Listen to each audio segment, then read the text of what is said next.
Hello everyone. इस video के माध्यम से हम जानेंगे कि एनआईसी न्यू प्लेटफॉर्म पर ईमेल आईडी ओपन करने के ओटीपी के अलावा और क्या तरीके हैं। जिस प्रकार पूर्व में एनआईसी की ईमेल को ओपन करने के लिए कवच ऑथेंटिकेशन का उपयोग करते थे, अब उसके स्थान पर एनआईसी द्वारा हमें और क्या क्या विकल्प दिए हैं। मोबाइल ओटीपी बेस्ड, तो विकल्प नंबर 1 पर इसमें प्रॉब्लम यह हो रही है कि हमें बार बार मोबाइल पे ओटीपी लेने जाना पड़ रहा है। इसका दूसरा विकल्प है, जिस प्रकार कवच ऐप के माध्यम से हम अपनी पूर्व की एनआईसी ईमेल आईडी ओपन करते थे, उसी प्रकार अभी एनआईसी द्वारा नया ऐप दिया गया है जिसका नाम गो1 ऑथ, जिसके माध्यम से हम अपनी ईमेल आईडी ओपन कर सकते हैं। अब इसको अपने एंड्रॉयड मोबाइल में इंस्टॉल करने की क्या प्रोसेस है, उसके बारे में हम जानेंगे। तो सबसे पहले हम प्रोसेस नंबर एक स्टेप बाय स्टेप देखेंगे, फिर प्रोसेस नंबर 2 पे जाएंगे स्टेप बाय स्टेप, फिर उसके बाद हम अपनी ईमेल आईडी कैसे ओपन करेंगे सबसे अंत में देखेंगे। तो सबसे पहला जो है कि हमें अपने एंड्रॉयड मोबाइल में MDM नाम का एक ऐप है जिसको इंस्टॉल करना है, जो कि आप अपने गूगल प्ले स्टोर पर जैसे ही देखेंगे तो उसमें MDM ऐप लिखेंगे। उसके बाद जो आपको ये फर्स्ट नंबर पे दिखाई दे रहा है, इसको इस पर क्लिक करेंगे। उसके बाद आप उसको इंस्टॉल करेंगे।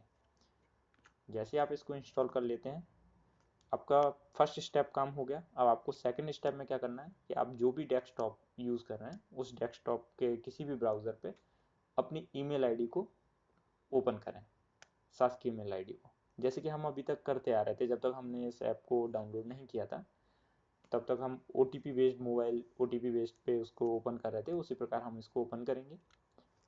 ओपन करने के बाद हमें क्या करना है कि जो हमारा प्रोफाइल है उस पर क्लिक करेंगे। तो प्रोफाइल पे जैसे ही क्लिक करोगे तो आपको इस टाइप से एक इंटरफेस दिखाई देगा, केवल सिंगल। ये वाला इंटरफेस अभी आपको दिखाई नहीं देगा, ये मैंने स्क्रीनशॉट लगाया इसलिए दिख रहा है। यहाँ पे इंटरफेस केवल सिंगल दिखाई देगा, जिसमें आपको हेल्प डेस्क और डेलीगेशन एडमिन्स और आपका mobile app, Android, iPhone, tech का टूर और वर्क प्लेस सेटिंग, ये वगैरह दिखाई देगा आपको। इसके बाद आपको अगला स्टेप में क्या करना है, आपको अगले स्टेप में करना है कि अपना EMD जो एप्लीकेशन आपने मोबाइल में इंस्टॉल किया था उसको ओपन कर लेना है।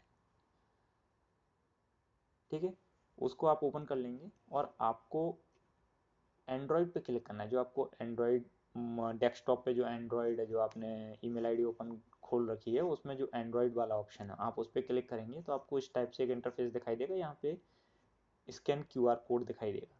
ठीक है, तो अब आपको क्या करना है, अपने मोबाइल में जो आपने MDM डाउनलोड कर रखा था, इंस्टॉल किया था आपने, उसको ओपन करना है। तो आपको इस टाइप से इंटरफेस दिखाई देगा, स्कैन QR कोड और इनरोलमेंट URL SMS। आपको ये दो ऑप्शन आते हैं, तो ये दोनों ऑप्शन आपको यहाँ पे है, यहाँ पे दिखाई दे रहा है। ये QR वाला भी है और एक आपका ये इनरोलमेंट URL SMS वाला भी है। तो आपको सिंपल जो रहेगा वो आपका स्कैन QR कोड से रहेगा। आप जैसे इस पर क्लिक करेंगे तो वो QR कोड ओपन हो जाएगा, स्कैन करने के लिए बोलेगा, तो आप उसको यहाँ से स्कैन कर लेंगे। जैसे ही आपको स्कैन कर लेंगे तो वो आगे की प्रोसेस बोलेगा कि इसको प्रोसेस करिए पूरा। अभी मैं इसके बाद एक वीडियो आपको दिखाई देगा, उसमें कैसे प्रोसेस है, क्या करना है, वो पूरा बताया जाएगा। तो उसके बाद जैसे ये पूरी प्रोसेस हो जाएगी तो उसके लगभग 2 से 3 मिनट बाद आपके मोबाइल में NIC मेल ऐप इंस्टॉल हो जाएंगे, जैसे गो1 और गवर्नमेंट ईमेल। ठीक है, ये एक नए आइकन आपको दिखाई देने लगेंगे आपके मोबाइल में।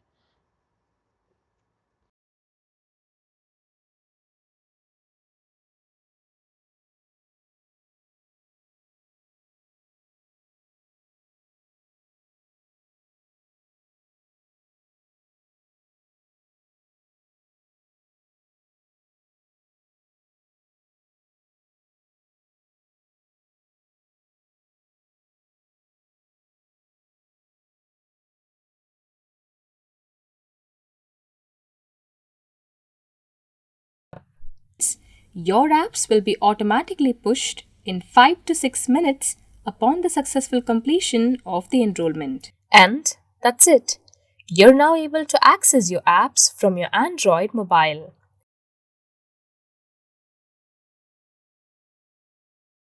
ये ऐप 5-10 जब आप MDM को इंस्टॉल कर लेंगे, उसके बाद जब 5 मिनट या 6 मिनट बाद आप फिर से मोबाइल को देखेंगे तो उसमें आपको ये ऐप देखना है कि ऐप आपके कहाँ इंस्टॉल हुए हैं। ये स्वतः ही स्टेप वो हो जाएंगे आपके उसमें, ईमेल आपके सॉरी आपके मोबाइल पे इंस्टॉल हो जाएंगे। तो आपको उसमें देखना है गॉब1ऑथ कहाँ पर है, ये ऐप कहाँ पे है।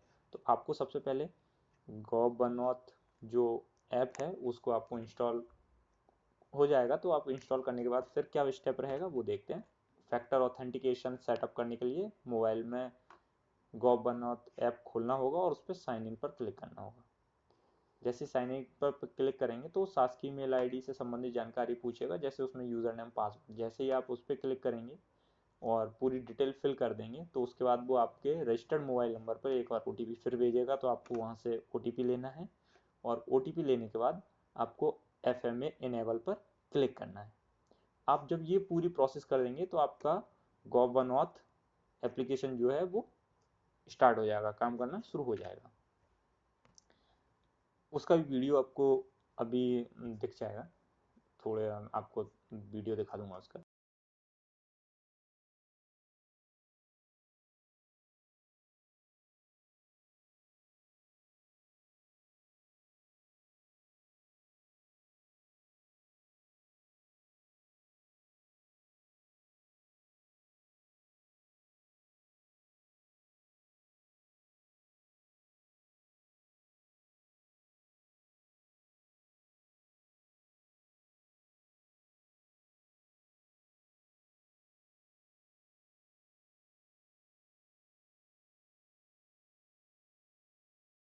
अब आपको NIC ईमेल के संचालन की प्रक्रिया के लिए फिर से आपको क्या स्टेप बाय स्टेप फॉलो करना है। सबसे पहले आप अपने डेस्कटॉप पे किसी भी ब्राउज़र पर https://mail.gov.in लिंक डालकर ओपन करेंगे।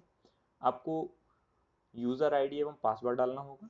उसके बाद जिस मोबाइल में आपने गॉब1ऑथ ऐप इंस्टॉल किया है उस मोबाइल में गॉब1ऑथ ऐप को ओपन करना होगा। उसके बाद जब आप इस ऐप को ओपन कर लेंगे तो वहाँ पे आपको एक ऑप्शन दिखाई देगा गेट OTP, आप उस पर क्लिक करेंगे। तो जैसे ही उस पर क्लिक करेंगे तो आपको 7 डिजिट का एक नंबर या 6 डिजिट जो भी हो, उसमें डिजिट जितने भी हों उतने डिजिट का नंबर एक गोल राउंड उस सर्कल में आपको दिखाई देगा। उसमें एक टाइमर चल रहा होगा, पहले वो ग्रीन होगा फिर वो धीरे धीरे धीरे रेड होगा। तो आपको क्या करना है कि वो ग्रीन टाइमिंग में ही उसको आपके उस ब्राउज़र पे डाल देना है। अगर वो रेड टाइमिंग के बाद आपने डाला तो वो तुरंत लगभग 15 सेकंड या 30 सेकंड का आपको समय मिलेगा, उसके अंदर आपको ये पूरी प्रक्रिया करनी है। मतलब वो आपको ऐप से वो OTP देखना है और OTP देखने के बाद उसको डालना है। जिस प्रकार से कवच में 20 या 30 सेकंड का जो OTP जनरेट होता रहता था फिर ऑटोमेटिक वो बदलता रहता था, तो उसी प्रकार से इसमें भी होता है। तो आपको ये OTP तुरंत अपने उसमें जहाँ पे भी वो बोलेगा डालने के लिए अपने ब्राउज़र में आप वहाँ डाल देंगे। उसके बाद फिर जैसे उसको वेरीफाई करेंगे तो आपका NIC ईमेल ओपन हो जाएगा। यही प्रोसेस है पूरी ईमेल ओपन होने की। Thank you.